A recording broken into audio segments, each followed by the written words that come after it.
ഇപ്പോൾ എം.വി. ഗോവിന്ദൻ നാളത്തെ കണ്ണൂരിലെ പരിപാടിയൊക്കെ മാറ്റിവെച്ച് മുഖ്യമന്ത്രിയുടെ നിർദ്ദേശപ്രകാരം തലസ്ഥാനത്തേക്ക് വരുന്നു. മുഖ്യമന്ത്രിക്ക് സാധിക്കാത്തത് ഇനി എം.വി. ഗോവിന്ദന് സാധിക്കുമോ?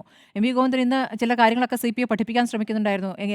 ഇപ്പോൾ ഇടതുപക്ഷത്തിന് ഇനി എങ്ങനെ മുന്നോട്ട് പോകാനാകും, ഇടതുപക്ഷം നയം വേറെ, പ്രായോഗികമായ കാര്യങ്ങൾ വേറെ എന്നുള്ള കാര്യങ്ങൾ നിങ്ങളും അതിലേക്ക് വരണമെന്നൊക്കെയുള്ള പഠിപ്പിക്കാനുള്ള ചില ശ്രമങ്ങളൊക്കെ അദ്ദേഹം പ്രസംഗത്തിലൂടെ നടത്തുന്നുണ്ടായിരുന്നു. അതേ എം.വി. ഗോവിന്ദൻ വന്ന് ഇത് സംസാരിക്കുമോ? ഇനി അതിലും വലിയൊരു കാര്യം എന്താണ്? എം.വി. ഗോവിന്ദൻ, പ്രധാനപ്പെട്ട സി.പി.എമ്മിലെ നേതാക്കൾ, എന്തിന് ടി.പി. രാമകൃഷ്ണൻ, ഇവരാരും തന്നെ ഈ കാര്യം അറിഞ്ഞിട്ടിരുന്നില്ല എന്നുള്ളത് നമുക്ക് ഉറപ്പാണല്ലോ. ടി.പി. അന്ന് വാർത്താസമ്മേളനം നടത്തിയ ശേഷം ഞാൻ പഠിച്ചിട്ട് പിന്നെ പറയാമെന്ന് പറയുകയാണ്. ഇവരെയൊക്കെ ആരൊക്കെയാണ് ഇരുട്ടിലായതെന്നുള്ളത് നോക്കേണ്ടത്. ഇരുട്ടിൽ ഈ പറയുന്ന സി.പി.ഐ മാത്രമല്ല, ഇരുട്ടിൽ നിൽക്കുന്ന സി.പി.എമ്മിലെ പ്രധാനപ്പെട്ട നേതാക്കളും സി.പി.എമ്മിലെ മറ്റു മന്ത്രിമാരുമാണ്. അപ്പോൾ ഇരുട്ടിൽ സി.പി.ഐക്ക് കൂട്ടുണ്ട് എന്നുള്ളതാണ് ഇരുട്ടിൽ നിർത്തിയതിൽ. അപ്പോൾ അതാണ് സി.പി.ഐ മനസ്സിലാക്കേണ്ടത്.